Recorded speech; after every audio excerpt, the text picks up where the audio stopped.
Hi, I'm Esther from Theo the Label. I studied fashion at RMIT, and through that course I watched a documentary called China Blue. It went behind the scenes of a Chinese garment factory producing denim jeans, and after watching that, my whole fashion world was sort of flipped upside down. We were never really taught a lot about how our clothing was made. It was much more about designing beautiful clothing, the fabulous side of fashion. But after watching that documentary, things really changed for me, and I knew that I didn't want to work in an industry that perpetuated some of the slave labor or unethical practices that went on behind the scenes. And so I naively started my own label, and that's how Theo was born. I traveled to Bali for the first time. I sort of just followed up through friends of friends if they knew anyone in the garment industry who could sort of point me in the right direction. Followed all that up. Now we basically work with families instead of factories. I go over and meet up with two primary families who create all of our clothing. So they sew it all from start to finish. And there's a lot of transparency behind that, I suppose, because I want to pass that on to our customers, to our community, so that they know exactly who is making their clothing. Sustainability is an absolute beast, and there are so many things that I would love to improve, but I'm really proud of where we started, and the real core of why I started was to know exactly who's making each garment. From there, we can start to improve things like what fibers we're using, all that kind of good stuff we can improve on, but the core value is to really know who our garment makers are and to connect them to our community. What keeps me going is this idea that humanity is just crazy amazing. I personally really love growth and change and looking for ways that we can do things better. So I really like to believe that creating positive change and helping our environment, making better workplaces, creating better fashion, clothing, businesses, it really all is possible, and it's all possible in our lifetime, I think. So it's really encouraging to see this worldwide movement really towards environmentally responsible brands and businesses. I love being part of that. I find it really fulfilling. I find it really inspiring when I see other people doing things that they love and that impact the world in a really amazing way.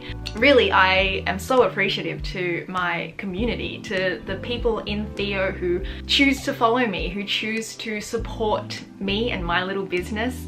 That's really what keeps me going at the end of the day. Sometimes you just need a bit of accountability. Giving up isn't an option, and then in the hard times, you really think about perspective and you think about how people are sort of looking to you to do the right thing, to inspire them, or to just journey with them. Sometimes maybe that's puts a bit too much pressure on me, but the idea is that I'm accountable to someone. What I do in my lifetime does matter, and that I can influence other people in a really positive way, and I believe that the world needs a lot more positive influence these days. I believe that my customers and customers who are interested in sustainability, they really want trust. They really want people and brands who can be honest with them. The further along in the sustainability journey that you get, the more you realize that there are no perfect solutions.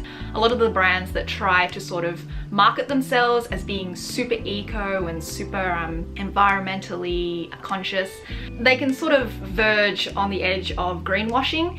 There's this very fine line between marketing all of your strengths as an eco business, as an ethical business, and greenwashing. So I really believe that my customers appreciate that I can be pretty real with them, probably just overshare a lot of my life. But I think that's part of the journey. I feel like people can relate to someone who also accidentally buys packets of chips wrapped in plastic from the supermarket, as well as the same person who tries to buy from the right eco fashion label. The more honest and the more transparent that we can be about these things, the better that we can have conversations around them.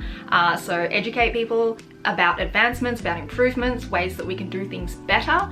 Just the more mentally healthy we all are as well. I think eco-anxiety is a really big part of the sustainability community, and it's something that we can all work on getting better at. I have absolutely no idea what next year will look like. I don't think anyone does. It has been a good challenge to adapt, to figure out ways that Theo can remain relevant despite COVID, despite restrictions, isolation, not being able to travel to see my makers, things like that. It is really difficult. I would love to do a new collection eventually.